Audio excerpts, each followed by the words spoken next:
Hey, buddy, arrest him. Buddy, your partner's in court today. You want to go to court? So you can see it was quite the struggle outside Sheridan Mall LCBO last Friday. Lots of people trying to get in there, sticking cameras into the officer's point of view. You can see him wiping off blood off his forehead. He apparently was injured there. Soon enough, the officer can be heard screaming at these people, shoving cell phones in his face and trying to actually touch him to get away. By this point, he has already called for backup. He did so before even approaching that suspect, according to police. The officer is verbally abused, pushing people back. At one point, you actually see someone trying to pull the prisoner away from the officer. Now, other officers arrive on scene. They too are verbally abused. One of them continues to verbally assault the officers, swearing at them. The officer says, listen, calm down. You've said your piece. Do you want to give us a statement? The man says, no, I'm not. At one point, about 3 minutes before this video ends, the man who's taking that video says again, he's not giving a statement. In fact, he wants to go home and get drunk, Dwight.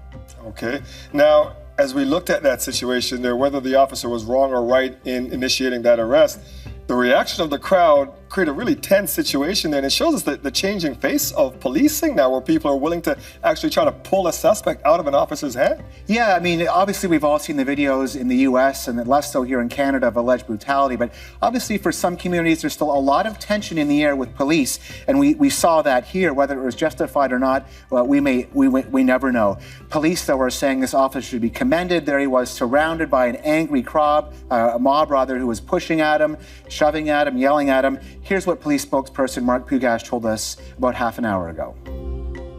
I'm really surprised that I would have to say this, but it seems most people regard it as common sense. If you're being arrested, then events will unfold, and you have an opportunity at the appropriate point to challenge it, to argue your position, and you're given right to a lawyer, and you can defend yourself in whichever way you want. That is not the time or the place to obstruct or interfere with a police officer who's in the process of making an arrest.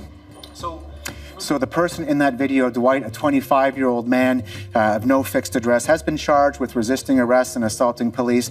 But again, I think one of the big takeaways here is that whenever you reach at an officer in the commission of his duty, it's lucky perhaps even other people weren't hurt in this. Yeah, and if this continues, we're going to see more and more situations like this on our streets. Thank you for that, Joe. Okay.